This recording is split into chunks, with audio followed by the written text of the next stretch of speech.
Welcome everyone to the Community Pharmacy Cheshire and Wirral monthly update for pharmacy contractors and their teams for June 2021. These updates we film on the first of every month, or on and around, first Tuesday of every month, and there's a YouTube playlist which always has the latest topic at the top. That appears in our newsletters just after they go out, so please look out for it and subscribe if you find the content useful. There's a few things I want to talk to you about today. I'm going to kick off with a quick mention of the new Community Pharmacy Cheshire and Wirral documents. We've got two things really to focus on. One is the locum guides have all been updated. So if you've got anyone who's about to work in the area that hasn't had experience of our areas before, if you go on our website, cpcw.org.uk, go to services and click on your area, right at the top there's a guide to working in that locality, which should tell you everything you need to know about the services available, so that you can then ask the pharmacies you're going to work at some more details. As a contractor, you might find it helpful to issue those to people you book in as either relief or as locum teams.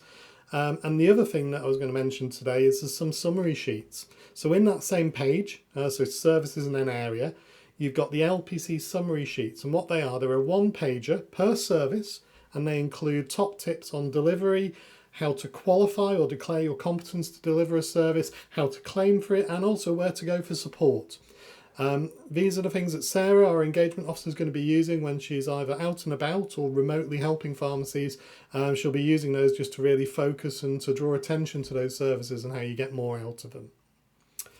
The next thing I wanted to talk about was Service Finder. So this is an NHS tool run by the Directory of Services team. So for us in the Northwest, that's Northwest Ambulance Service that run it. And really just a plea to either continue to use it or start using it. There's some really good live updated information in there, including professional lines for a number of services and routes of referral into a number of services, or just abilities to look in to what's available locally. So it's really helpful with the Healthy Living Pharmacy agenda. It's hugely useful with community pharmacy consultation service, whether that's come from general practice, whether that's come from 111 or whatever else that's come from. If you're struggling, the link is on our website. It's under Pharmacy Contracts and Management, and it's under NHS Service Finder on the drop down there. The next tool I want to talk to you about is Virtual Outcomes. It really is a good training and development tool. Please use it. It's funded for us locally by our Cheshire and Merseyside NHS England and Improvement team, so it doesn't cost contractors a penny.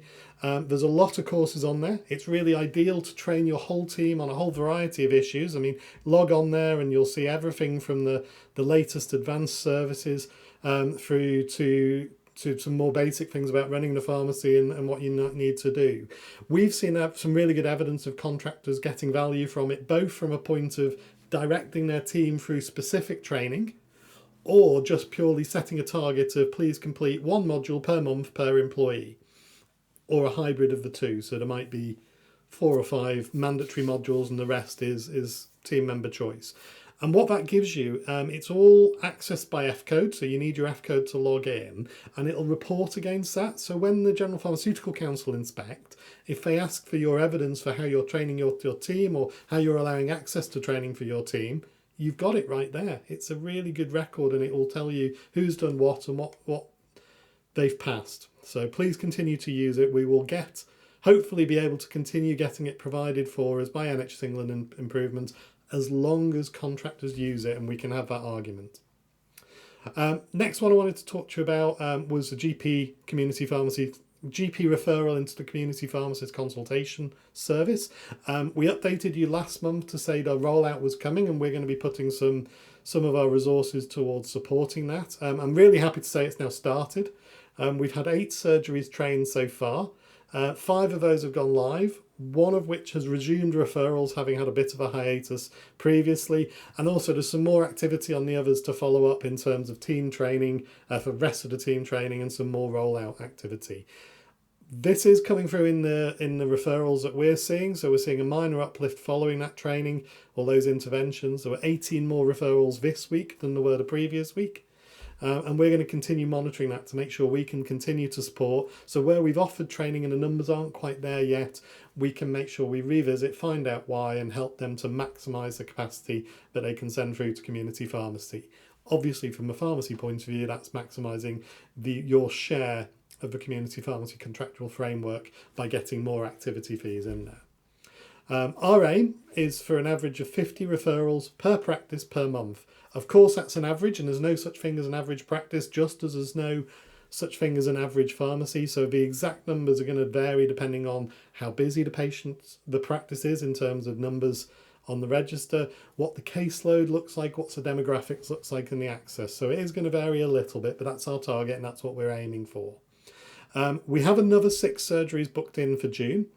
The way it works is Gary is managing the training in the practices and the face-to-face training and the walking them through and their first day, making sure that they know how to use it and they're confident in the referrals. Sarah works in tandem, and Sarah will be contacting the pharmacies around the surgeries once we have that firm go-live date. That contact, there'll be a few things that she covers. Firstly, it'll be about reminding them of the process, what documentation's available through our website primarily in terms of the locally agreed documentation, any training resources that the team members might need to be familiar with, and all other support that's available through there. And we'll also be reminding around any locally commissioned services that are relevant, so such as the PGD-based minor ailment schemes. We need to sort of make sure that if a contractor wants to deliver it, they know how to deliver it locally. If a surgery wants to offload all of their UTI patients of women of age 18 to 65, they know which pharmacies they can offload them to and which ones will be delivering on there. So really it's a bit of a play around there. And I do normally come in, and I want to this time at that point, is really to remind you, if you're signed up to deliver that service, please make sure that more than just one person knows about it and your team know you deliver that service. The team know where the documentation is, how to access the PGDs, how to talk someone who might be new or relief through that service, and how they can then go ahead and deliver it. The next subject I want to talk around is a lateral flow testing service. So this is a lateral flow test distribution. PSNC, and you will have seen the briefing on Friday on their mailing list, they've discovered that there's a fair few contractors that are failing to report weekly the data surrounding that service. And that's not massively surprising because weekly reporting isn't necessarily the norm. So really it's just a gentle reminder from me to report on that basis. We've had highlighted a few pharmacies that have registered to provide the service. They've ordered stock on multiple occasions over the weeks, but then they've not reported. So they've not claimed for the service. So please make sure, just revisit that service specification. Make sure you're aware of when you have to claim and set that procedure up in your pharmacy, and then do it weekly within your routine. There are also some pharmacies on that list who've registered to provide the service, but they've not yet ordered any stock. So please, if that's one of you, make sure you do order the stock, because the service will be live and patients may well be coming to you asking for those tests. PSNC have put a reminder out, as I mentioned. This is through their mailing list. If you're not on there, make sure you do get on there. Some really good information on there. And I do expect there to be more reminders as time goes on, just as we get used to embedding this service as it goes through. Next thing I wanted to do is sort of update on the negotiation. So I updated last month that PSNC had entered into tri-party negotiations between themselves, the Department for Health and Social Care, and NHS England and Improvement. We've had a few requests into us asking for more details of what's going to be in the settlement, and we simply don't know. Those negotiations are confidential, which is decreed by government, and simply we won't have that information until everything is finalised and concluded. As soon as we do have it, we will of course update you. It's likely to come direct from PSNC, so keep your eyes on those bulletins, and we'll see where we go. Obviously we're looking for information to try and plan what we need to do to support based on those negotiations. How we set it up, is that something with PCN leads? Is that something with a new service that we need to start planning with? So we're very eager for information also. Next topic I want to talk to you about is the CPath.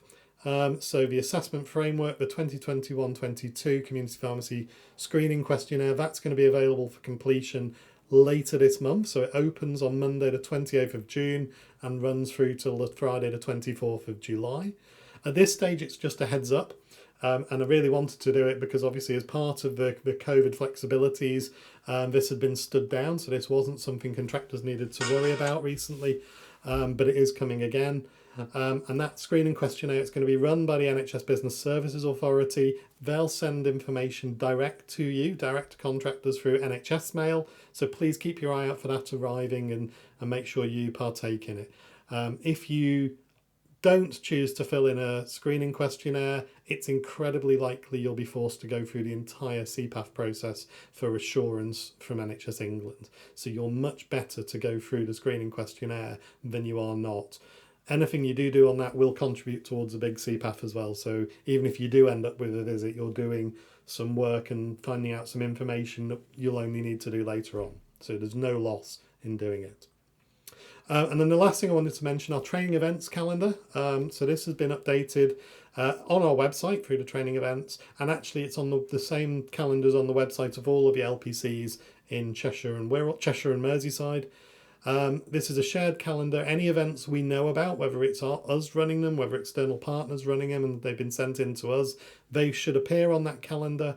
And actually they should appear with the booking links. They should appear with any flyers or relevant information on there to give you a flavour of what they are. It's a Google Calendar. It's hosted on our website. Have a look, and you should be able to subscribe to it or at least visit it more regularly if you want to. That's a bit about it from us this month. If there is anything you wanted more information on, please get in touch with us. The best address to use is support@cpcw.org.uk. Hopefully I'll see you in July. Take care.